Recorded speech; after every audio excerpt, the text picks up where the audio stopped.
Okay, I'll admit it. I've been a bit of an apologist for the early season operations at my home park, Six Flags Great America. I've seen plenty of complaints online, but I've often preached patience whenever I could. I chalked up the slow dispatches to the normal rough starts that seasonal parks experience with both staffing and that winter rust. Well, now we're officially 4 weeks into the season, and two of the park's major coasters, X-Flight and Wrath of Rakshasa, are still running with only one train. My patience has officially run out.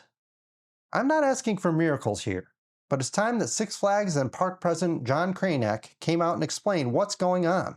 Give the fans some much needed transparency, because right now, operations on these major rides are completely unacceptable.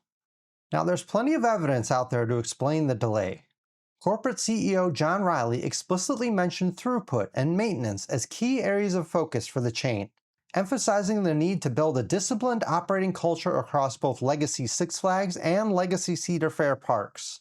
We are seeing that culture shift play out right now in Gurnee. The rumblings around the industry point to stricter safety audits and inspections, including much more rigid, meticulously documented protocols for stripping down, inspecting, and certifying trains. But at this point, paying gets need more than just rumblings. Why is a ride like Wrath of Rakshasa, which is less than a year old, forcing families into 3-hour lines? Part of the answer comes down to safety compliance. Global oversight bodies like the ASTM F24 committee recently rolled out updated testing guidelines for high-stress fatigue points on steel roller coasters. Manufacturer B&M integrates these strict standards directly into their own required certifications, which trickle down to the individual parks. Every vital component on a ride like X-Flight now requires deeper, more specialized testing that takes exponentially longer than it did in the past. The Great American Maintenance Shop was hit with a perfect storm. A massive backlog of legacy trains needing total overhauls to meet a strict new corporate playbook, right when the technical requirements became much more demanding. They're simply out of hours and out of staff. But again, nobody said this directly to the family of four waiting over 2 hours for X-Flight and over 3 hours for Wrath of Rakshasa. As an enthusiast and content creator, I 100% stand behind the fact that safety is the top priority.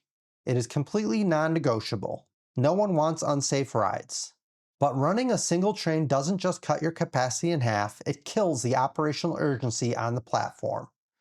When a second train isn't waiting in the block zones, there's no pressure on the ride ops to speed up dispatches, and the cracks are starting to show. During my 3 full days at the park this month, I've seen some incredibly odd behavior from the ride crews. Ops are allowing passengers to switch rows at the last second, leaving rows completely empty, and even unlocking restraints after an all clear for no apparent reason. All of this adds massive delays to already bloated dispatch times. Thankfully, there is a glimmer of hope. Raging Bull has finally begun running 2 trains, but even the best ride in the park was plagued by single train operations in the opening weeks, causing abysmal wait times. The fact that the Bull is fixed proves the maintenance team is making progress, but the total silence from leadership on the rest of the fleet is a mistake. Patrons are already swallowing a massive amount of corporate changes this season, from the merger itself to food service overhauls, a brand new app, and premium ticket prices. Silence doesn't fix a broken day at the park, it just breeds resentment from your most loyal customers. I truly love Six Flags Great America. It's why I keep coming back despite all the frustration. But management needs to come clean at this point. Let us know what's going on and tell us when these major coasters are going to be fully up and running. And hopefully that's before the major summer rush actually hits. Are you experiencing these same single train operations at your home park? Let's talk about it in the comments below.